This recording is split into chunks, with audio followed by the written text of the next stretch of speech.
G'day and welcome back to another awesome episode of Pooches at Play. Actually, it's Pooches and Pals at Play this time around. Oh, that's right. Well, I'm a bit of a dog person, but I don't mind other animals. Yes, of course, they are adorable, but so are all animals. Hope you're going to watch for the show ahead because we've got plenty of information and fun packed into it. So sit back, grab your pooch, or your cat, or your rabbit. Parrot, fish. Yeah, fish, maybe turtle, whatever animal you've got, and enjoy the next half hour of fun. Having a dog that digs can both be frustrating and a costly exercise for the owner. I'm about to meet a dog that's been doing some landscaping. So Rich, Riley's done a pretty impressive job with your backyard. Yeah, she does like to dig, Lara. How did this all start? Well, when she was a pup, we gave her a hole, and yeah, I think she took that and ran with it. I think she might have. See, there are many reasons why dogs dig. It can be because they're bored or they're trying to escape, and also it could be just because they enjoy it as well, which I think Riley takes a lot of enjoyment out of her digging. Yeah. So by giving her a hole and allowing her to do that, she's been rewarded by that, and anything that you reward a dog for is it will start to happen with more intensity and more frequency. And voila, Yes. This is why you've ended up with holes all over your backyard. Exactly. Also, you mentioned that she does get out and dig underneath the fence. Yes, if we go out all day, Yeah. you know, that sometimes she'll go next door and visit our neighbours. Okay, again, so that is indicating that a dog does escape and they do like to dig when they're being bored or if they're anxious. I think in this indication, as you're saying, you're out all day, so that would indicate that she is being bored. Yeah. So there are a few techniques of what we can do.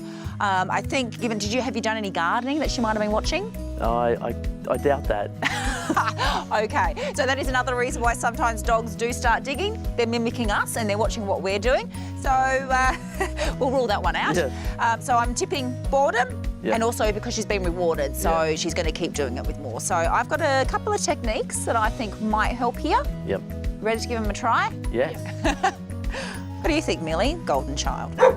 So I've got a few solutions that we can try. First and foremost, we need to fill up those holes and we need to stop Riley from continuing to want to dig in those that are already there. Okay. My best tip, water and a bit of fresh dog poo. Oh, I'll get you a shovel, Lara. No, we're not going to do this on screen, and that's definitely for you to do later. So the idea is to deter her from wanting to go and dig in there for the first place. After about a week, we then cover it over, so they do need to be fresh. Rightio? So once we've covered them over and kind of deterring her from going back to them, we're going to give her somewhere that she can dig and that she can have that enjoyment and still be allowed to do what dogs do. Okay. So we're going to give her a sandpit so that she can dig, because dogs like to dig. And in that, when you're out, going out for a whole day, you can do things like put treats in there, you can put a bone in there, so she has to dig in there. So it's giving her a place to dig that she's allowed to, but not the ground, which is like everywhere else here, okay? So she then becomes to know that this is her safe digging place, and that's all good. Okay. The other thing as well is we want to make sure that she's mentally and physically stimulated enough.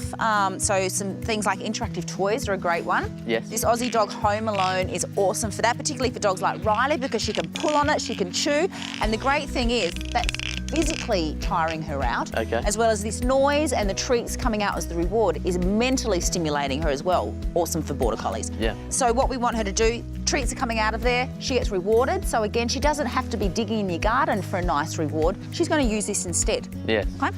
Another good one is using like this buddy ball, for example. You can put a big treat in there that's really hard to get out, but you're saying she's pretty good at that. So what I would suggest instead is some raw mince. Right. So instead of feeding it to her with her meal, Yes. stick it in here. Yes. Freeze it, Yep. and when you go out, leave it for her. Right, so then yeah. she's got all these options of what she can do, and they're both, you know, hopefully by the time you come home, she's actually exhausted from doing all of this and has completely forgotten about giving your garden a go. Hopefully. Exercise is a big one. How often are you exercising her? Well, about 40 minutes a day, but we just go once in the morning. Okay, all right. So I would suggest twice a day for a dog like Riley. Right. So she's out.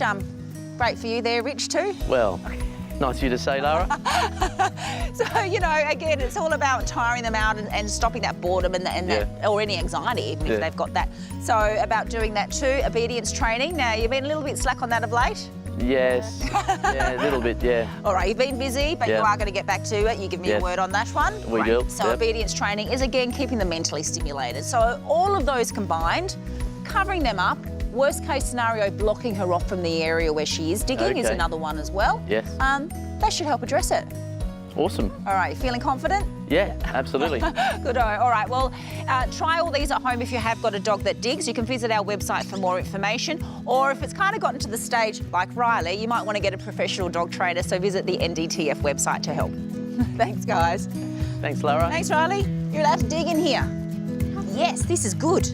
Good place.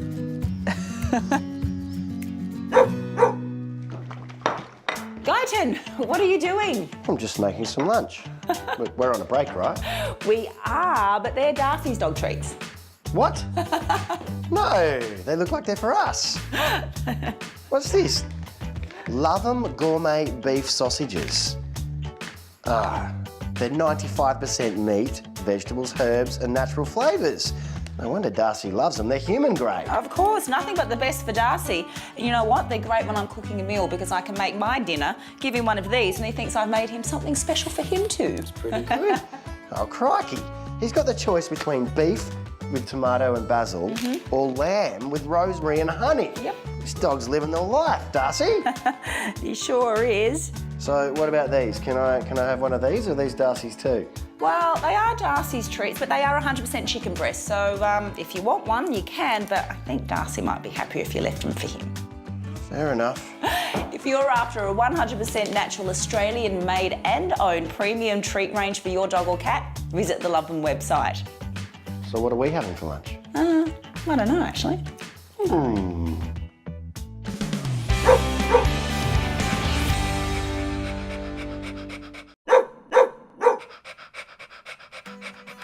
The gland in the third eyelid is called a lacrimal gland.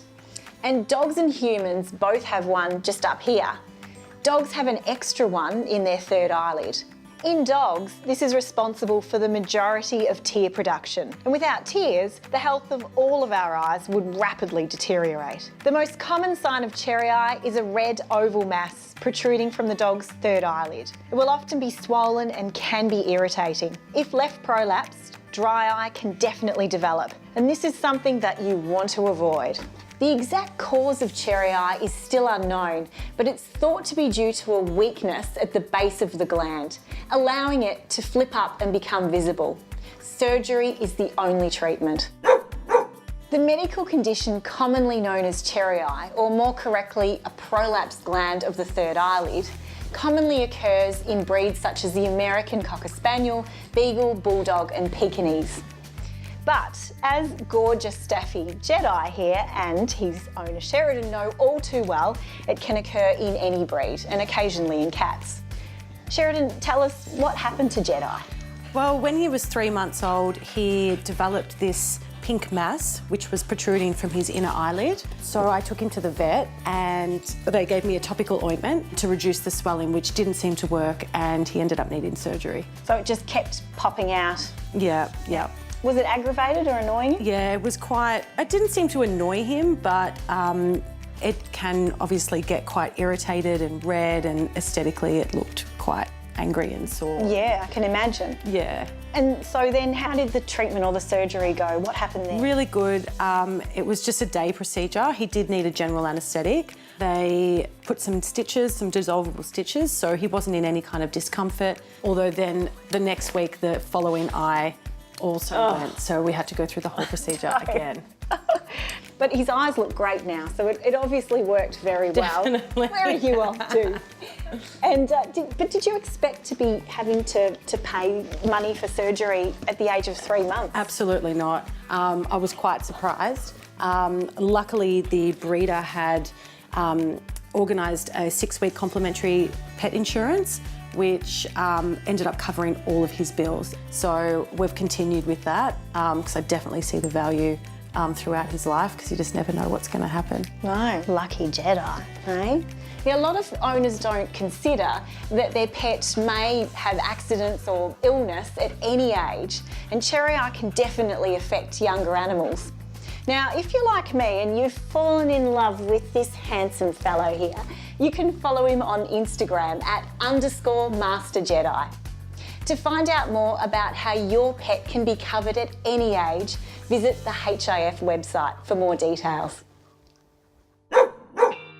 How good is this place? And they let Darcy come along too. How'd you find it? Take Your Pet website. Ah, you get to go on a holiday and take your pet along with you. Yeah, or in our case, when we're working, our colleague happens to be a dog. I use it to book places all over the country.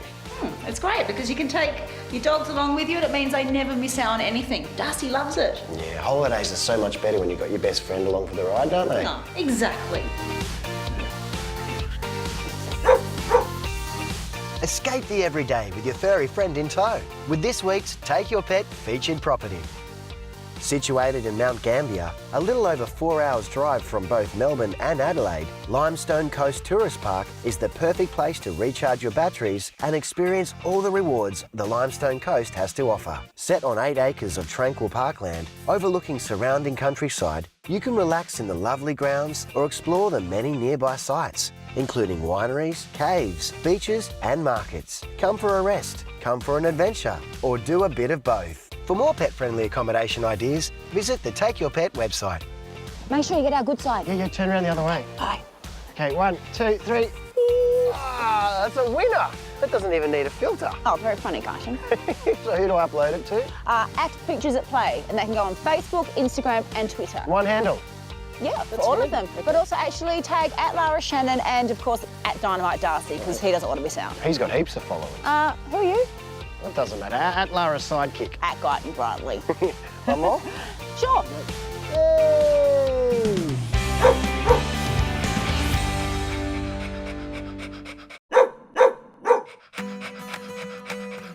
Having a pet is a big responsibility, and I don't mean just owning a dog. Having a bird or a fish requires someone to take care of it even when you're away.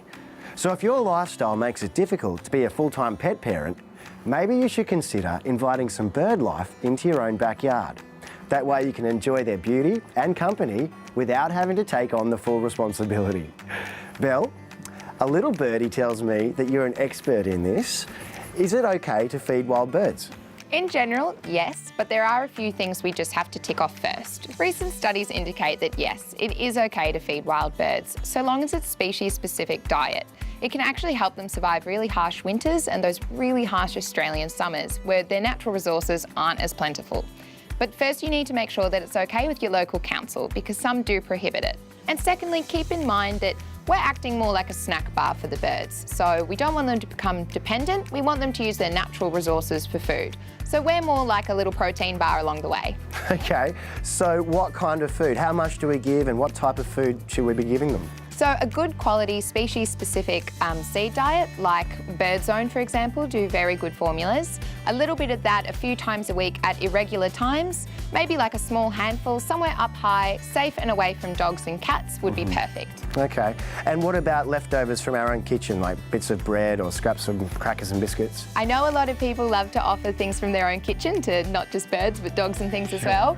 But we need to be careful of avoiding things high in fat, things high in salt and things high in sugar. All right. Well, my favourite bird is the kookaburra, and everybody loves a magpie. Well, maybe not bike riders in summertime. What about them? Is there a special kind of food for them? So both kookaburras and magpies are omnivores, so they actually like to eat a bit of meat. So getting things like dried mealworms for them or even a bit of unprocessed mince, that's suitable, so you can pop that out. Any other tips to help me get some birds in the backyard? Yeah, so our Australian natives are attracted to Australian natives. Right. So next time you redo your garden, consider planting things like banksias and bottle brushes. That'll make it a really welcoming place for them. Providing fresh water, especially during summer, will get a heap of birds into your garden. And whenever you put your feeders out, make sure it's nice and high and away from any potential predators, particularly cats. Well, thanks, Belle. I don't feel like such a galah now when it comes to feeding birds. If you'd like to learn more about feeding wild birds in your backyard, head down to your local PETstock store and speak to one of their expert staff members so you get it right the first time. Well, I'm going to shake my tail feather now and fly away. I had been warned about your jokes. Yes, I hope I didn't ruffle any feathers. Some people think that being a dog walker must be the dream job. Now, Sheridan, what do you love about being a dog walker? Oh, just the personal fitness of being out and about and enjoying the great outdoors. and also just physically and mentally stimulating the dogs every day. Yes. And yeah, it's just good to see them always out and about, enjoying socialising with other dogs and happy. And You and I both know it can come with its challenges though, can't it, with their unique personalities? What are some of the issues that you might see? generally most dogs get along. They all have their ups and downs just like us, you know, they all have their good and bad days, but with the good leadership skills, you can monitor that, and if it escalates, you can always monitor it and get them to snap out of it. Yeah. But yeah, they're all always like, having fun and enjoying themselves, so you just need to keep an eye on them to see if they don't snap out of it. Exactly. And what do you do then? I mean, from time to time, you know, some dogs do have anxiety or they do have a little bit of dog-to-dog reactivity. How do you manage those instances with so many dogs? Well, first of all, you have to be confident in yourself. Having a great leader for the dogs, it does give them confidence when they're out as well. If one is a bit nervous, we do always introduce them to other dogs to see their behaviours and see if they're still uncomfortable. We'll still give them a bit more of a sort of an assessment, to spend a bit more time with them, and just let them have a bit more confidence in themselves. Yes. And what are some of the reasons you think for owners getting a dog walker? Well, just like us, dogs don't like to be at home alone and bored, so it's good for them to get out, socialise, meet other dogs, play with other dogs, socialise, and yeah, just builds their confidence too, doesn't it? Builds their confidence. That's definitely right. Oh dear. Well, if you'd like to consider becoming a dog walker, then you do need to make sure that you register with your local council and have all the insurance that you need in place. Do visit our website for more details. Thanks, Shervin. I reckon we need to take Angel for a walk. Yes, let's go for a little walk. You ready? Let's go!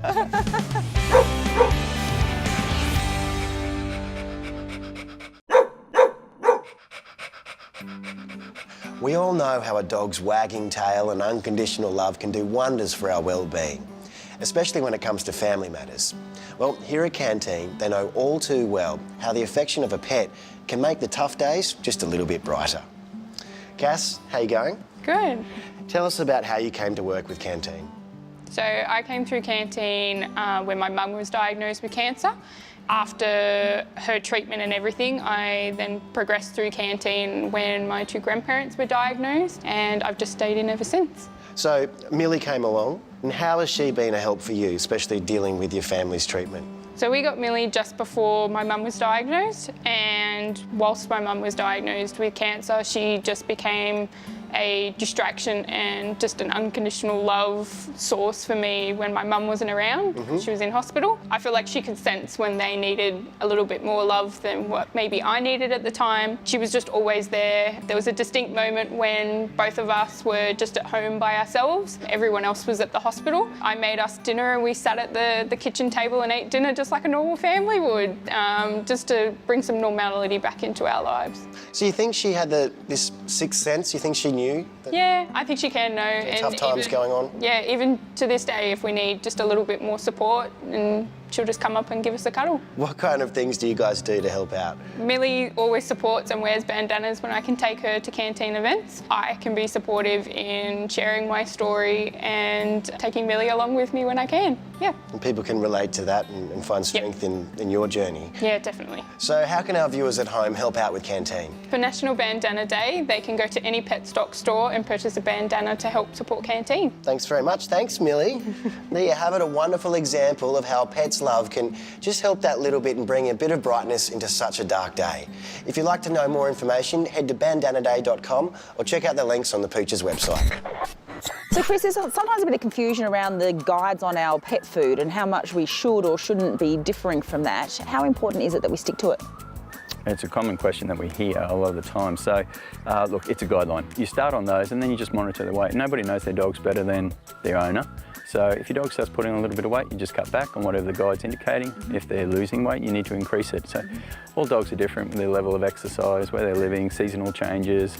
All these can certainly change the amount of food that they require on a daily basis. Okay. There's a number of factors that can affect their weight demand, or sorry, their energy demand, and it might be something like how much they're exercising, seasonal changes, stress, all these things come into play. And what about puppies and older dogs as well? Absolutely. So generally as a rule of thumb, adult dogs, we're feeding 2% of their body weight. And then when it comes to the puppies, because they're growing and they're active, you're feeding about 4% of their body weight. Okay. So it kind of makes sense. When Darcy's, you know, just lazing around most of his day, he doesn't want to eat as much of his big dog patty, but if he's been at the park running around like a nutbag, I tell you, he'll wolf down a whole one. So that's all right? That's absolutely fine. Yeah, that's It right. all balances He'll out. be happy about that one. For this furry family, it's high fives all around. But Hana takes the term pawsome to a whole new level. One high five just isn't enough for this smart pet. With moves like these, she'll be the life of any party. When it comes to performing, Hana never gets her nose out of joint. She loves playing up for the camera so much that she'll take your heart away. Think your pet has the smarts to win our Smart Pets competition? Then make sure you get your entry in. One lucky viewer will receive a Pawsome prize pack valued at over $2.5 grand, including a $500 PETstock gift voucher, a year's supply of pet food, a $500 HIF Wellbeing and Massage voucher for you, and $500 worth of Family Parks gift vouchers. There's also 3 $100 PETstock vouchers for runner-ups. To enter, just send us a video of your pet doing their amazing trick. The more unique and talented, the better. So be as smart as your pet and enter to win. Visit poochesatplay.com for more details. Well, that's all we have for this episode, but there's plenty more great stuff on our website. And also on our Facebook page, so make sure you check it out for all our latest news. We'll see you next time for more fun. Thanks for watching. Thanks for watching. See you guys.